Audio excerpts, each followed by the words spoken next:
ಇನ್ನು ಜನ ಯಾವುದ್ರ ಕಡೆಗೆ ಹೆಚ್ಚು ಗಮನ ಕೊಡಬೇಕು, ಎಲ್ಲಿ ಮೇಜರ್ ಚೇಂಜಸ್ ಆಗಿರೋದು, ಯಾವ ವಲಯದಲ್ಲಿ ಸ್ವಲ್ಪ ಅಲರ್ಟ್ ಆಗಿರಬೇಕು ಜನ ಅನ್ನೋದ್ರ ಬಗ್ಗೆ ಒಂದು ಕ್ಲಾರಿಟಿ ಕೊಟ್ಬಿಡಿ ಸರ್ ಜನಸಾಮಾನ್ಯರಿಗೆ. ಮೇಡಮ್, ಅದೇ ಇವತ್ತಿಂದ ನನ್ನ ಪ್ರಕಾರ ತುಂಬ ಮೇಜರ್ ಚೇಂಜಸ್ ಎಲ್ಲ ಏನಿಲ್ಲ. ಏಪ್ರಿಲಿಂದ ತುಂಬ ಚೇಂಜಸ್ ಆಗಿದೆ. ಫಸ್ಟು ಇನ್ಕಮ್ ಟ್ಯಾಕ್ಸ್ ಆ್ಯಕ್ಟಲ್ಲಿ ಚೇಂಜಸ್ ಆಗಿದೆ ನೋಡಿ. ಒಂದು ಸ್ಪಷ್ಟವಾಗಿ ಹೇಳ್ಬೇಕಂದ್ರೆ 1961 ಆ್ಯಕ್ಟಲ್ಲಿ 819 ಸೆಕ್ಷನ್ಸ್ ಇತ್ತು, ಅದನ್ನು 536 ಸೆಕ್ಷನ್ಸ್ ಇದೆ, ಅಂದರೆ 35% ರಿಡಕ್ಷನ್ ಮಾಡಿದ್ದಾರೆ. 14 ಶೆಡ್ಯೂಲ್ಸ್ ಇತ್ತು, ಈಗ 2 ಆ್ಯಡ್ ಮಾಡಿ 16 ಶೆಡ್ಯೂಲ್ಸ್ ಇದೆ. ಹಾಗಾಗಿ 511 ರೂಲ್ಸ್ ಇತ್ತು, 333 ರೂಲ್ಸ್ ಇದೆ, ವಿಚ್ ಇಸ್ 35% ರಿಡ್ಯೂಸ್ ಮಾಡಿದ್ದಾರೆ. 399 ಫಾರ್ಮ್ಸ್ನ ಫಿಲ್ ಮಾಡಬೇಕಿತ್ತು, ಇವಾಗ ನಾವು ಬರೀ 190 ಫಾರ್ಮ್ಸ್ನ ಫಿಲ್ ಮಾಡಬೇಕಾಗಿದೆ. ಸೊ ಇದು ಮೇಜರ್ ಚೇಂಜಸ್. ಇನ್ನೊಂದು ನಮ್ಮ ಜನಸಾಮಾನ್ಯರಿಗೆ ಇಂಪ್ಯಾಕ್ಟ್ ಆಗುವಂಥದ್ದು ಅಂದರೆ ಕ್ಯಾಶ್ ಟ್ರಾನ್ಸಾಕ್ಷನ್ಸ್. ಯಾವುದೇ ಟ್ರಾನ್ಸಾಕ್ಷನ್ಸ್ ಮಾಡಿದ್ರು 20,000 ಕ್ಯಾಪ್ ತಂದಿದ್ದಾರೆ.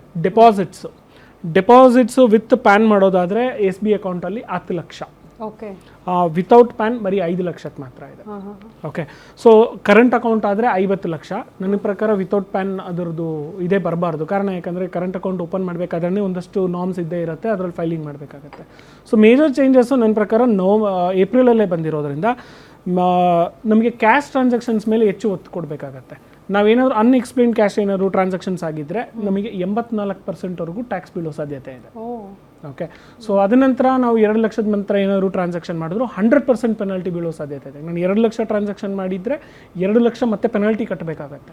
ಸೊ ಹಾಗಾಗಿ ಆ ಕ್ಯಾಶ್ ಟ್ರಾನ್ಸಾಕ್ಷನ್ ಲಿಮಿಟ್, ಈಗ ನಾವು ಯಾವುದಾದ್ರೂ ಒಂದು ಸೈಟ್ ಪರ್ಚೇಸ್ ಮಾಡ್ತೀವಿ, ಸೈಟ್ ಪರ್ಚೇಸ್ ಮಾಡಿದಾಗ ಸಿಗುವಂಥ ಕ್ಯಾಶು ನಾವು ಟ್ರಾನ್ಸಾಕ್ಷನ್ ಮಾಡೋದು ಎಲ್ರಿಗೂ ಗೊತ್ತಿರೋದೆ, ಒಂದಷ್ಟು ಅಕೌಂಟೆಡ್ ಆಗುತ್ತೆ, ಅನ್ಅಕೌಂಟೆಡ್ ಆಗುತ್ತೆ. ಅದರಲ್ಲಿ 20,000 ಮೇಲೆ ನಾವು ಕ್ಯಾಶ್ನ ವಹಿವಾಟನ್ನು ಮಾಡಬಾರ್ದು. ಈಗ ಟ್ರಾನ್ಸಾಕ್ಷನ್ ಆಗಿ ಮತ್ತೆ ಕ್ಯಾನ್ಸಲ್ ಆಗುತ್ತೆ, ಅಲ್ಲೂ ಕೂಡ ಅಷ್ಟೇ ತಗೋಬೇಕಾದ್ರೂ 20,000 ಮೇಲೆ ದಾಟಬಾರ್ದು.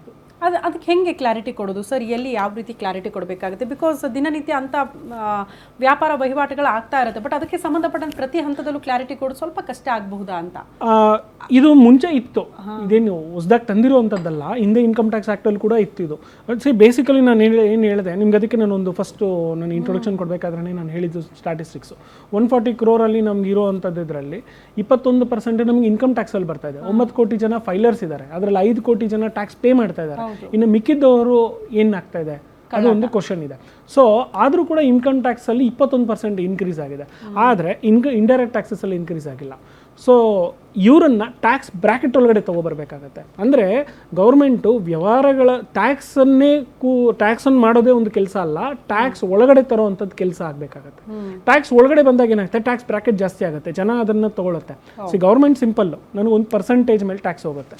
100 ರೂಪಾಯಿ ಮಾಡಿದ್ರು ನನಗೆ ಅದೇ ಪರ್ಸೆಂಟೇಜ್ ಬರುತ್ತೆ, 1000 ರೂಪಾಯಿ ಮಾಡಿದ್ರು ಅದೇ ಪರ್ಸೆಂಟೇಜ್ ಬರುತ್ತೆ. ಈ ಲೂಪ್ ಹೋಲ್ ಏನಿದೆಯಲ್ಲ, ಈ ಲೂಪ್ ಹೋಲನ್ನು ಕರ್ವ್ ಮಾಡೋದಕ್ಕೋಸ್ಕರ ಕ್ಯಾಶ್ ಟ್ರಾನ್ಸಾಕ್ಷನ್ಸ್ ಮೇಲೆ ಲಿಮಿಟ್ನ ತಂದಿದ್ದಾರೆ. ಸೊ ATM ವಿಡ್ರಾವಲ್ಸ್ ಇರ್ಬೋದು. ಸೊ ಟೋಟಲ್ ಆಗಿ ಕ್ಯಾಶನ್ನು ಸ್ಟಾಪ್ ಮಾಡಿದ್ರೆ ಎಲ್ಲನೂ ಬ್ಯಾಂಕಿಂಗ್ ಚಾನಲ್ಸಿಗೆ ಬರ್ತಾರೆ. ಬ್ಯಾಂಕಿಂಗ್ ಚಾನಲ್ಸಿಗೆ ಬಂದಾಗ ಏನಾಗುತ್ತೆ, ಅವ್ರನ್ನ ಟ್ರ್ಯಾಕ್ ಮಾಡ್ಬೋದು. ನೀವು ಆಲ್ರೆಡಿ ನೋಡಿರ್ಬೋದು, ಒಂದು 6 ತಿಂಗಳ ಹಿಂದೆಗಡೆ GST ನೋಟಿಸಸ್ಗಳು ತುಂಬ ಹೋಗ್ತಾ ಇತ್ತು. ಸೊ ನಾನು ತರಕಾರಿ ಅಂಗಡಿ ಮಾರ್ತಾ ಇದ್ದೀನಿ, ನನಗೂ ನೋಟಿಸ್ ಬರ್ತಾ ಇದೆ, ಇನ್ನೊಬ್ರಿಗೂ ನೋಟಿಸ್ ಬರ್ತಾ ಇದೆ. ಸೊ ಅಲ್ಲಿ ಅವೇರ್ನೆಸ್ ಇಲ್ಲದೆ ಕೆಲವರು ಗೊತ್ತಿದ್ದೂ ಮಾಡ್ತಿದ್ದಾರೆ, ಕೆಲವರು ಅವೇರ್ನೆಸ್ ಇಲ್ಲದೇನೂ ಮಾಡ್ತಿದ್ದಾರೆ. ಸೊ ಟ್ರಾನ್ಸಾಕ್ಷನ್ನ ಇವಾಗ ಟ್ರ್ಯಾಕ್ ಆಗ್ತಾ ಇದೆ. ಮುಂಚೆ ಯಾಕೆ ನೋಟಿಸ್ ಹೋಗ್ತಾ ಇರಲಿಲ್ಲ? ಈಗ 40 ಲಕ್ಷ ಮಾಡಿದವ್ರು ಯಾವ್ದು ಬಡತನ ರೇಖೆಯಲ್ಲಿ ಇರ್ತಾರೆ? 40 ಲಕ್ಷ ಟ್ರಾನ್ಸಾಕ್ಷನ್ ಮಾಡಿದವರಲ್ಲಿ ಯಾವುದೇ ಒಂದು ಸಣ್ಣ ಬಿಸ್ನೆಸ್ ಮಾಡಿದ್ರು ಒಂದು ಸಣ್ಣ ಮಾರ್ಜಿನ್ ಅಂತ ಇದ್ದೇ ಇರುತ್ತೆ. ಯಾರು ಚಾರಿಟಬಲ್ ಆಕ್ಟಿವಿಟೀಸ್ ಮಾಡ್ತಾ ಇಲ್ಲ. ಸೊ ಹಾಗಾಗಿ ಅವರನ್ನ ಒಳಗಡೆ ತರುವಂತ ವ್ಯವಸ್ಥೆ ನಡೀತಾ ಇದೆ. ಸೊ ಅದು ಅಡ್ಜಸ್ಟ್ ಆಗೋದಕ್ಕೆ ಸ್ವಲ್ಪ ಟೈಮ್ ಬೇಕಾಗುತ್ತೆ, ಹಂಗಂತ ಹೇಳ್ಬಿಟ್ಟು ಬಿಡೋದಕ್ಕಂತ ಆಗಲ್ಲ. ಸೊ ಇದು ಮೇಜರ್ ಚೇಂಜಸ್ ಕ್ಯಾಶ್ನಲ್ಲಿ ನಡೆದಿದೆ. ಮತ್ತು ಪ್ಯಾನ್ ನಾವು ಏನು ಕೊಡ್ತಾ ಇರಲಿಲ್ಲ. 20 ಲಕ್ಷದ ಮೇಲೆ ಯಾವುದೇ ಒಂದು ಇಮೂವಬಲ್ ಪ್ರಾಪರ್ಟಿ ನಾವು ಸೈಟ್ನ ಪರ್ಚೇಸ್ ಮಾಡೋದೇನೇ ಇತ್ತಂದ್ರೂ ಇದು ಏಪ್ರಿಲಿಂದ ಬಂದಿದೆ. ಅದ್ರ ಮೇಲೆ ಪ್ಯಾನ್ ಕಡ್ಡಾಯವಾಗಿರುತ್ತೆ.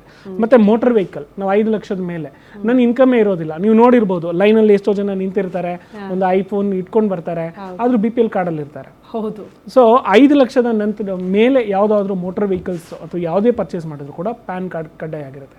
ಅಂದರೆ ಇನ್ಕಮ್ನ ಟ್ರೇಸ್ ಮಾಡೋದಕ್ಕೆ ಸಾಧ್ಯತೆ ಆಗುತ್ತೆ.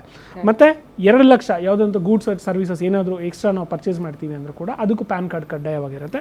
ಮತ್ತು ಕ್ಯಾಶ್ ವಿಡ್ರಾವಲ್ಸ್ ನಾನು ಏನಾದರೂ ತೊಗೊಂಡ್ರೆ 10 ಲಕ್ಷ ಕ್ಯಾಶ್ ವಿಡ್ರಾ, ಎಲ್ಲನೂ ಬ್ಯಾಂಕಿಂಗ್ ಚಾನಲಲ್ಲಿ ಬಂದಾಗ ನಮಗೆ ಕ್ಯಾಶ್ ವಿಡ್ರಾ ಮಾಡುವಂಥ ಅವಶ್ಯಕತೆ ಏನಿದೆ?